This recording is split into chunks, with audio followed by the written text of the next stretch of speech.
পটল ভাজবো, আলু ভাজা হয়ে গেছে, ঝিঙে পোস্ত করব, কুমড়ো ছেঁচকি হয়ে গেছে, আমরা টক হয়ে গেছে, ভাত হয়ে গেছে, ডালটা চাপিয়েছি। আর এইদিকে পটলটা ভাজবো, তারপরে পোস্তটা বসাবো।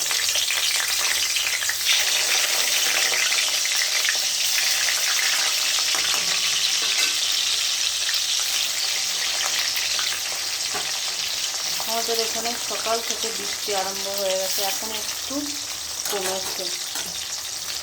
ছেলেটাকে আজকে স্কুলে পাঠায়নি, বৃষ্টি হচ্ছিল সকাল থেকে।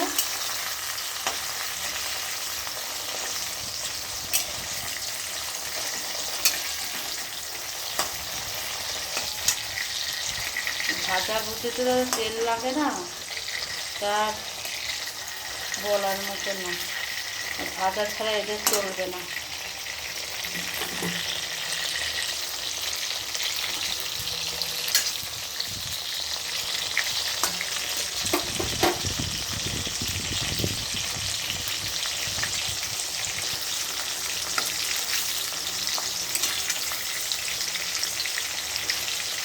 কত তেলে রান্না করবো না, ঢেলে রাখবো তেল।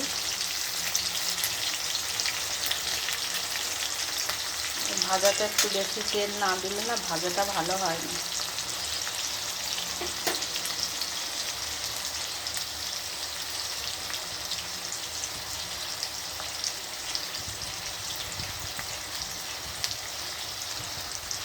পটলটা হয়ে গেছে ভাজা,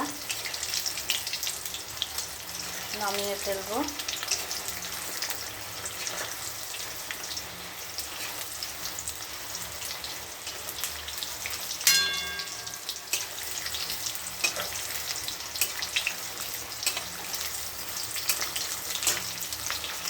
ভাজাগুলো হয়ে গেছে, এবার ফোড়নে দিয়ে দিচ্ছি এই যে পেঁয়াজ, একটু ফোড়ন দিয়ে দিচ্ছি। ঝিঙে পোস্ত পেঁয়াজ দিলে ভালো লাগে খেতে।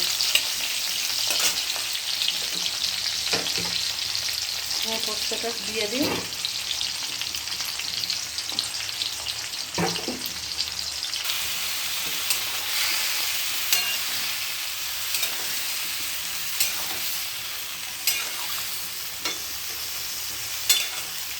ঝিঙের জল দিয়ে সিদ্ধ হয়ে যায়, জল হয়ে যায়।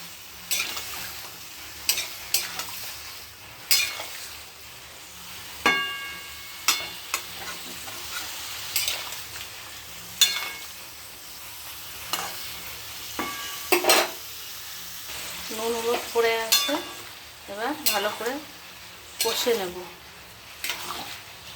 লাস্টে পোস্তটা দেবো। কত জল বেরিয়েছে। এদিকে ডাল সিদ্ধটা হয়ে আছে, নামাবো, পরে সাদলে নেব।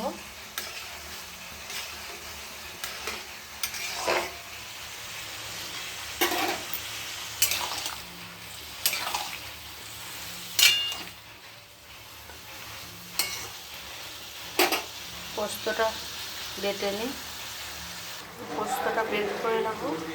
আর পোস্তটা কষে নিই,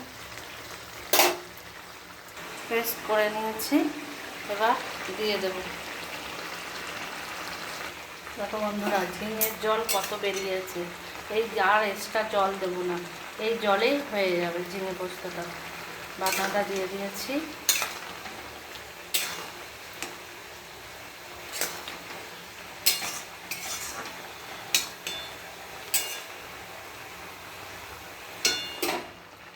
ডালটা সাদলে নেব। শুকনো লঙ্কা আর জিরে ফোড়ন দিয়েছি।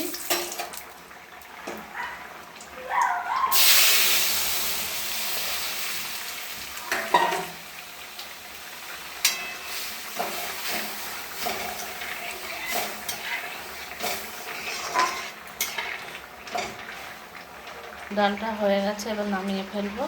ঝিঙে পোস্তটা হচ্ছে। দুটো ডিম সিদ্ধ বসিয়ে দিয়েছি, আজকে তো মাছ হলো না। এই পর্যন্তই থাকলো। সবাই ভালো থেকো।